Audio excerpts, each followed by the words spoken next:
سلام دوستان عزیز، به کانال والکر تیوی خوش آمدید. امید لحظاتی که با ما هستیم خوش بگذره. خب شروع میکنیم. امروز آمدیم به شهر درزدین.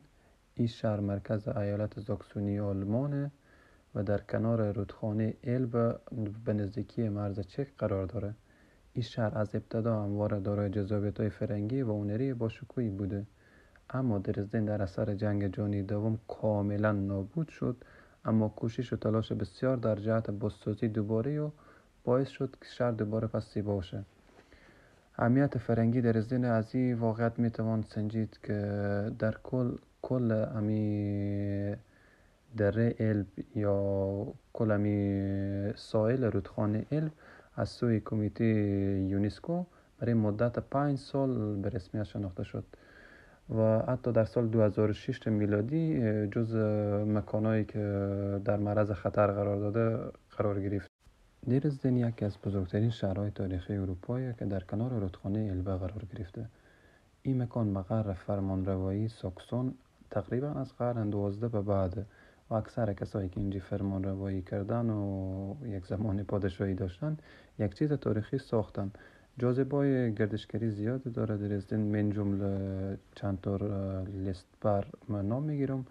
یکی درزدن فراوین کیرشه یا کلیسای زنانه درزدن که اگه دوست داشتیم اونجا میرم برای شما ویدیو میگیرم ثبت میکنم. دیگه کاخهای سلطنتی درزدن و موزیمایی که داخلی کاخهای سلطنتی اونا همچنین خیلی زیبایه و گالری تصاویر تسوینگر و الترماستر که اینا هم از قرن 18 ساختمان‌های این گالری تصاویر تسوینگر و جای تاریخی دیگه، جای دیدنی دیگه که درزدن داره سمپر اپرا و تئاتر پالاتس و جایی که فعلا در این ویدیو ما ثبت کردیم این به نام باغ بزرگ و باغ وحش یا گروسر گارتن که بعدا درباره گروسر گارتن معلومات بیشتر مفصل به شما ارائه میکنم در این ویدیو. بعد جای دیدنی دیگه که درزدن داره قصر و باغای پلینیتس، اونجا هم رفتیم، اگه دوست داشتین ثبت میکنم برای شما. و درزدن کلتور پالاست خیلی جای زیبایه. این اکثرا به عنوان خانه فرهنگ سوسیالیستی یا وقتی که آلمان هنوز تقسیم شده بود جزء آلمان شرقی بود، اکثرا در دوران اتحاد جماهیر شوروی کلتور پالاست ساخته شده. درباره از او هم باز خواستین کسی نیاز داشت معلومات میدم. برای جای دیگه خیلی محبوب و خیلی مشهوری که به درزدن هست قصر ژاپنی و سوارکار طلایی. اینا به منطقه نیوشتاد قرار داره یا من جمله مجسمه افگوستوف قویک است. دیگه جای خیلی مشهور دیگه که است آلبرتینیوم، اونم اگه دوست داشتین مصاحبه میکنم و یک جای خیلی زیبای دیگه داره که این چند کیلومتر تقریبا 30 کیلومتر به طرف جنوب شرقی درزدن قرار داره به نام ساکسون سوئیس و خیلی جای زیبای، خیلی جای مرتفعه به اطراف پیرنه. اونجا هم رفتیم. اگه شما دوست داشتین باز ثبت میکنم دوباره.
باغ بزرگ یا گروسرگارتن یک باغ خیلی زیبای، بزرگترین پارک شهر درزدن که در سال 1676 به سبک باروک فرانسوی ساخته شد و از سال 1814 به روی عموم مردم باز شد.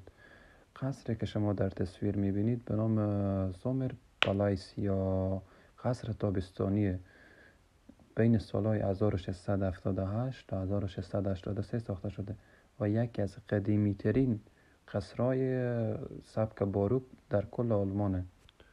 قسمی که قبلا یادآور شدم، این پارک در سال 1676 بنیانگذاری شد به دستور یوهان گیهورگ سوم. دستور داد که یک پارک خیلی بزرگه به مقابل دروازه های شهر ساخته شه و این قصری که شما تماشا کردین به سال 1683 بنیانگذاری شد و امروزه این باغ بزرگ یک مکان مورد علاقه برای تعطیلات در درزدن. همچنین در این باغ یک باغ وحش خیلی بزرگه با 1500 ایوان از تمام قاره ها فعال می باشه و همچنین یک تئاتر خیلی زیبایی داره با صحنه باز و حوضی برای قایق سواری داره و رستورانت ها و کافه هایی داره که اونا همچنین در فضای بازه. مساحت این پارک چیزی حدود 2 کیلومتر مربع پوشش میده و چیز دیگه که فعلا یاد ماماد اینه که یک راهن چند کیلومتری داخل این پارک که دور پارک حلقه میزنه و آدم میتونه با بلیت 3 یورو فکر کنم اگه فراموش نکرده باشم قیمت داره، یک تور دایره‌ای به کل باغ نشان میده، کل پارک نشان میده. و چیز خیلی جالب دیگه که متوجه شدم اینه که بچهای خورد هم میتونن به اینجا به حیث خدمه کار کنن غیر بزرگسالا. فعلا داخل قصر تابستانی شدیم و اتفاقا امون روز که داخل پارک چکر میزدیم نمایشگاه لباسهای قرن 17 برگزار شده بود. ما هم رفتیم داخل یک تماشا کردیم. شما فعلا تماشا کنین و از موزیم لذت ببرید.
باشگاه برآمدیم چون تمام کریدورا و دهلیز دیگه نموند.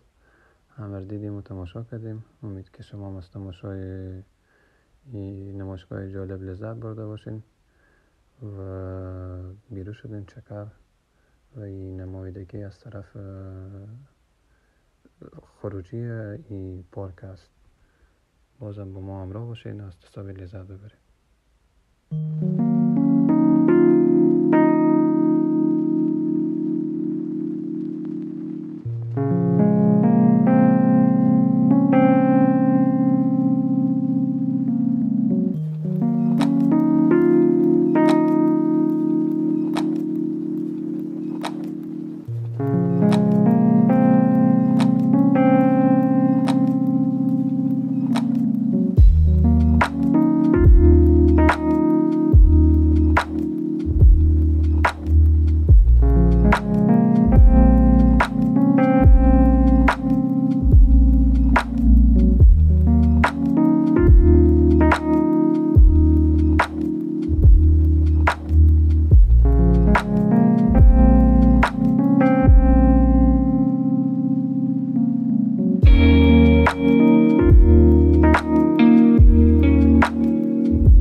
دوستان عزیز، امید که از دیدن گروسرگارتن درزدن لذت برده باشید و لحظاتی که با ما بودید خوش گذشته باشه.